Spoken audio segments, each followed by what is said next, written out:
নমস্কার বন্ধুরা, আজকে আমি নীলিমা কুকিং শো থেকে আমি বানাতে চলেছি এই যে পেঁপে, এই যে থানকুনি পাতা নিয়ে এসেছি, এই আলু দিয়ে পাতলা মাছের ঝোল করব ইয়ে দিয়ে, ছোট ছোট চারা রুই মাছ দিয়ে। আপনাদের মাছটা আমি পরে দেখাচ্ছি, আগে এই সবজিটা কেটে আমি রেডি করি। এই যে আমি এই চারা মাছ দেখুন, এই চারা রুই গোটা গোটা ঝোল হবে।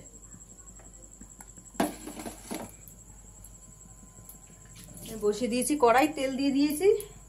এবার মাছে নুন হলুদ মাখাবো, গরম হলে ভাজতে শুরু করব। পুরো মাছটা এইভাবে ভেজে নেব। এই যে এরকম লম্বা লম্বা করে আলু, এই যে লম্বা লম্বা করে সব এই যে লম্বা লম্বা করে কেটে নিয়েছি। আমি দিয়ে দিচ্ছি এক এক করে মাছগুলো, 3-4টে মাছ একসঙ্গে করে ভাজা হবে। 3টে করে বড় বড় মাছ, 3টে করে একসঙ্গে ভাজা হয়ে গেছে আমার মাছ ভাজা। এবার আমি দিয়ে দিচ্ছি এই যে রাঁধুনি ফোড়ন, থানকুনি পাতা দেবো, এই জন্য রাঁধুনি ফোড়ন দিয়েছি, খুব ভালো লাগে খেতে, গন্ধটা সুন্দর হয়। এবার দিয়ে দিচ্ছি পেঁপে আলুটা,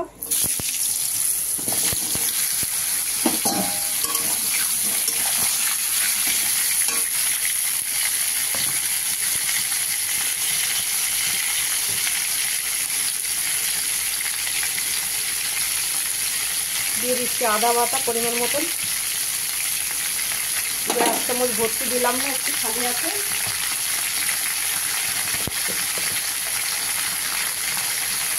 দিয়ে দিচ্ছি ধনে জিরে গুঁড়ো 2 চামচ,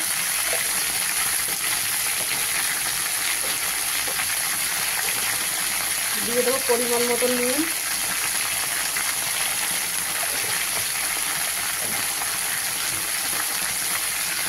দিয়ে দেবো পরিমাণ মতন হলুদ গুঁড়ো,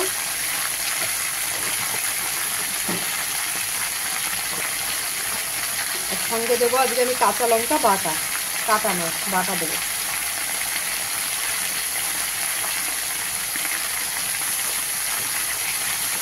এটাকে কষা হবে, কষা হলে তারপরে আমি ঝোল দিয়ে দেবো। এবার আমি ঝোল দিয়ে দিচ্ছি, পরিমাণ মতন ঝোল। এবার আমি দিয়ে দেবো ঢাকা।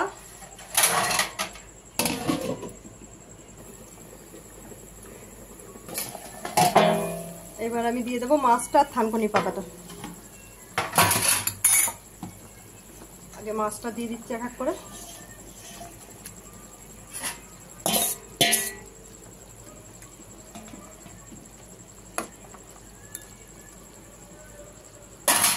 এবার আমি থানকুনি পাতাগুলো দিচ্ছি। দেখুন আমি ডান্ডিগুলো ফেলিনি, এই ডান্ডিটাও খুব ভালো লাগে, ঝোলের ভেতর দিলে একদম গোলে ইয়ে হয়ে যাবে, লেই হয়ে যাবে, ওই জন্য আমি একদম ডান্ডিটাও নিয়ে নিই। আমরা সবটাই আমরা খাই,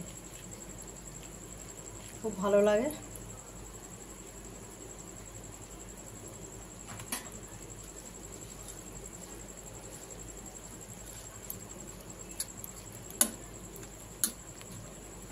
দেখুন বন্ধুরা প্রায় হয়ে এসছে, আর একটু হবে, আর একটু হলেই আমি নামিয়ে দেবো। একটু পেঁপেটা শক্ত শক্ত আছে। দেখুন বন্ধুরা আমার হয়ে গেছে তরকারি, এবার আমি নামিয়ে দিচ্ছি। দেখুন বন্ধুরা, আপনাদের যদি ভালো লাগে এরকম আপনারা বাড়িতে বানিয়ে ট্রাই করতে পারেন, কেমন লাগে খেয়ে দেখবেন। আর নীলিমা কুকিং শোটিকে আপনারা সাবস্ক্রাইব, লাইক, কমেন্ট, শেয়ার করে দেবেন। আর ফেসবুকের বন্ধুরা আপনারা লাইক, কমেন্ট, শেয়ার করে দেবেন। আর আমার নীলিমা কুকিং শো বলে পেজ খোলা আছে, ওখানেও আপনারা লাইক, কমেন্ট, শেয়ার করে দেবেন আর ফলো করবেন।